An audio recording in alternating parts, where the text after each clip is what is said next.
Good morning. Hello दोस्तों, इस audio session में आपका स्वागत है। पार्ट 17 यानी। चलिए, आप हमारा ऑडियो बहुत पसंद कर रहे हो। यह ऑडियो या वीडियो आपका बहुत बहुत धन्यवाद। और हाँ, अगर आप नए हो हमारे चैनल पे, तो अगर आपको ये ऑडियो अच्छा लग रहा है तो चैनल को सब्सक्राइब कर लीजिए, ताकि इसके ज़रिए एक इंसान की मदद हो जाएगी। और दूसरी बात ये है, यूट्यूब क्या है, चैनल जो है, सबको ये वीडियो लगभग ज़्यादा से ज़्यादा लोगों के पास पहुंचा सकेगी। ठीक है, तो सब्सक्राइब करने में दोस्तों ना तो कोई पैसा लगता है, ना कोई चार्ज लगता है। और हाँ, सब्सक्राइब करते वक्त बेल आइकन जरूर दबा दीजिएगा, ठीक है, ताकि आने वाले वीडियो का नोटिफिकेशन आपको मिल जाए। और लाइक भी कर दीजिएगा। और हाँ, बहुत ही अच्छा लग रहा है तो अपने 2-4-10 दोस्तों के पास शेयर कीजिएगा जो एक्चुअली बुरे हो, जैसे किसी की बहुत गंदी लत लग गई हो स्मोकिंग का, अदरवाइज और कोई चीज़ का, तो उसे ये ऑडियो सुनते ही उनके दिमाग में कुछ ना कुछ चेंजिंग जरूर आएगा। ठीक है, चलिए हम स्टार्ट करते हैं। Thank you so much. गहरे भाव से जन्मे विचार तुरंत वास्तविक बन जाते हैं। हमने आपको बताया कि आपके विचार चुंबकीय है, इस तरह होते हैं कि, लेकिन हम इसके संबंध में एक बात स्पष्ट कर देना चाहता हूँ। यद्यपि प्रत्येक विचार में सृजन क्षमता होती है कि, लेकिन जिन विचारों के साथ गहरे भाव नहीं जुड़े होते हैं, वे आपके इच्छित विषय को आप तक किसी भी गति से नहीं पहुंचा सकते। जिन विचारों पर आपको गहरी भावनाओं महसूस हो, फिर चाहे वह सकारात्मक हो या नकारात्मक, उन विचारों का सार आपके प्रत्यक्ष अनुभव से जल्दी ही शामिल हो जाता है। जिस भाव को आप महसूस कर रहे हैं वह आपके आंतरिक अस्तित्व का आपसे संपर्क में, जो आपको यह बता रहा है कि आप जब भी ब्रह्मांड की शक्ति का उपयोग कर रहे हैं। यदि आप कभी भी कोई डरावनी फिल्म देखने अपने मित्र के साथ थिएटर गए हो, तो आपने स्क्रीन पर रंगों का आवाज के संयोजन में उत्पन्न प्रत्येक बाह्य विवरण को महसूस किया होगा। यह नकारात्मक कार्यशाला है, लेकिन क्योंकि इस समय आप वह सब कुछ देख रहे हैं जो जिसे आप पसंद नहीं करते। इन भावनाओं को द्वारा आपकी आंतरिक अस्तित्व आपसे कहना चाहता है कि आप कुछ ऐसा विलक्षण देख रहे हैं जिसे ब्रह्मांड को अपनी शक्ति प्रदान कर रहा है। सौभाग्य से जब आप थिएटर छोड़कर बाहर निकलते हैं तो आप प्रायः कहते हैं कि यह केवल एक फिल्म ही थी। आप इसमें जुड़ी कोई आकांक्षा नहीं पालते हैं। आपको विश्वास नहीं होता है कि आपके साथ ऐसा कुछ हो सकता है। इस तरह आप समीकरण के दूसरे हिस्से को पूर्ण नहीं करते। आपने इन पर भावनापूर्वक विचार किया है, इसलिए इसके निर्माता आप ही हैं, लेकिन आप इन्हें अनुभव नहीं करना चाहते हैं क्योंकि वास्तविकता में यह आपकी आकांक्षा नहीं थी। थिएटर से बाहर आकर यदि आपको मित्र आपसे कहे कि भले ही यह केवल एक फिल्म ही हो, लेकिन ऐसा मेरे साथ भी हो चुका है, तब यह विचार आपके मन में घर कर जाएगा। ऐसा होने पर संभवतः आप भी ऐसा मानने या आकांक्षा करने लगेंगे कि ऐसा आपके साथ भी हो सकता है, और इस तरह यह घटना घट जाती है।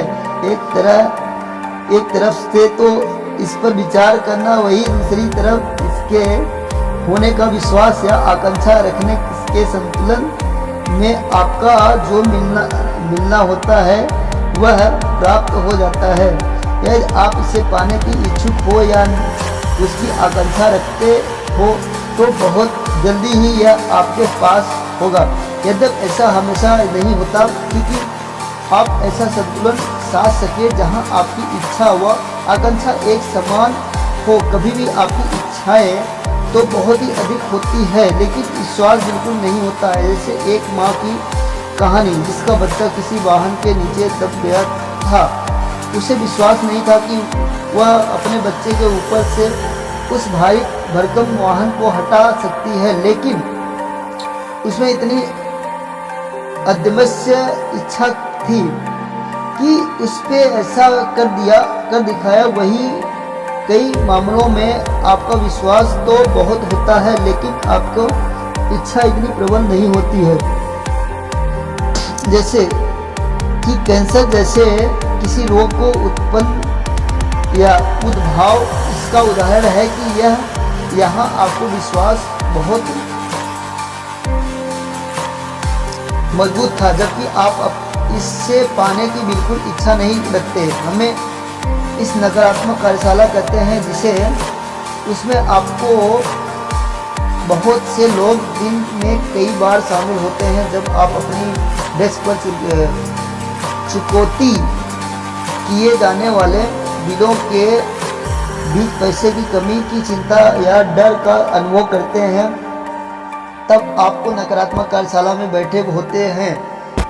जब आप वहां बैठकर पर्याप्त पैसे न होने पर विचार कर रहे हैं तो होते हैं, तो आप वह सृजन के लिए बिल्कुल सही स्थिति में है जहां हमें अवांछित की प्राप्ति होती है।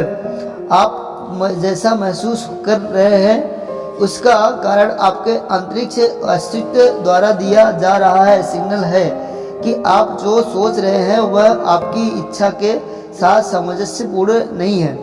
स्वदेश सृजन प्रक्रिया का सारांश। हमने अब तक जो कुछ भी बताया है कि उसका यहाँ संक्षेप में वर्णन करेंगे जिससे आप अपने जीवन के अनुभव के स्वदेश नियंत्रण के लिए स्पष्ट व निश्चित योजना बना सकें। सबसे पहले तो यह जानिए कि आपका इस भौतिक शरीर के इतर भी एक अस्तित्व है जो बहुत विशाल बुद्धिमत्ता और निश्चित तौर पर आपसे वृद्धि है। आपने आज तक जिन भी जीवन बिताए हैं यह उन सबसे परिचित है। इसमें महत्वपूर्ण यह है कि आपके वर्तमान जीवन की भी पूरी जानकारी बीते समय दृष्टिकोण को मद्देनजर यह भाग आपके कार्यों को या बोलने व विचारों को तथा जो बोलने या करने वाले उसके उपयुक्तता पर सटीक व स्पष्ट जानकारी प्रदान करता है। यदि आप अपनी वर्तमान समय की इच्छाओं पर स्पष्ट हो तो आपकी यहाँ मार्गदर्शन प्रणाली और भी प्रभावशाली ढंग से कार्य कर सकती है, क्योंकि आपको सुनिश्चित मार्गदर्शन देने के लिए यह आपको आज तक मिले सभी अनुभवों को, आपकी सभी इच्छाएं, आपकी सभी आकांक्षाओं तथा आपके सभी विश्वास से मिली जानकारियों को एकत्रित कर आपके वर्तमान व संभावित कार्यों से तुलना करने में सक्षम है। इसलिए दिन भर के कार्य करते हुए अपने अनुभवों के प्रति संवेदनशील रहे। जैसे कि ही आप स्वयं नकारात्मक भावनाओं को अनुभव करें तो इसका अर्थ यह है कि इस समय आप नकारात्मक सृजन कर रहे हैं। नकारात्मक भावनाओं की तथा उत्पन्न होती है जब आपकी रचना गलत हो तो इस प्रकार जैसे कि आपको नकारात्मक भावनाओं की अनुभूति हो तो चाहे कि किसी भी अवस्था में हो या हुई हो, चाहे वह परिस्थितियां या कुछ भी हो, आप जो भी कर रहे हो उसे तुरंत रोक दे। अपना ध्यान उन वस्तुओं पर केंद्रित करें जो आपको अच्छी लगती है। प्रतिदिन 15 से 20 मिनट तक स्वदेश सृजन प्रक्रिया का अभ्यास करें। इस दौरान अपने आसपास की परिस्थितियों से अवंचलित व अछूते होकर चुपचाप बैठे। इस दौरान अपने जीवन के बारे में दिव्यावसन के देखें। स्वयं को उस अवस्था में देखें जैसे देखा चाहते हो। स्वयं को अपनी मनपसंद वस्तुओं से घिरा हुआ देखें। दोस्तों ये पार्ट मेरा बहुत छोटा रहेगा, इसके बाद पार्ट 18 में हम सब कुछ आपको बताएंगे, क्योंकि पार्ट तो हर बड़ा बनता है। मैं सोचा ये सबसे छोटा पार्ट बनाता हूँ। यहाँ तक ऑडियो हमारी देखने के लिए, सुनने के लिए आपका बहुत बहुत धन्यवाद। Thank you so much. और हाँ, अगर पसंद आए तो आपको लाइक कीजिए, शेयर कीजिए, और चैनल को आप नए हो तो सब्सक्राइब भी कर लीजिए। आपका बहुत बहुत धन्यवाद। अगर ये किताब आप पढ़ना चाहते हो, नीचे डिस्क्रिप्शन में लिंक दिया गया है, आप वहाँ से ऑर्डर करके घर पे मंगवा के पढ़ सकते हो। ठीक है, इससे मेरे जीवन में बदलाव हो रहा है और बहुत सारे 10 गुना बदलाव हो चुका है और आगे मैं पढ़ रहा हूँ, आगे भी हो रहा है। और दूसरी बुक का नाम है द सीक्रेट। ये दोनों बुकें दोस्तों हमारी ज़िंदगी में पूरा तरह से बदल के हमें रख दिया है। तो मैं चाहता हूँ अगर मैं बदल सकता हूँ एक अनपढ़ गंवार व्यक्ति, तो आप सब भी बदल सकते हो। ठीक है, थैंक यू सो मच। फिर हम मिलेंगे नेक्स्ट ऑडियो में।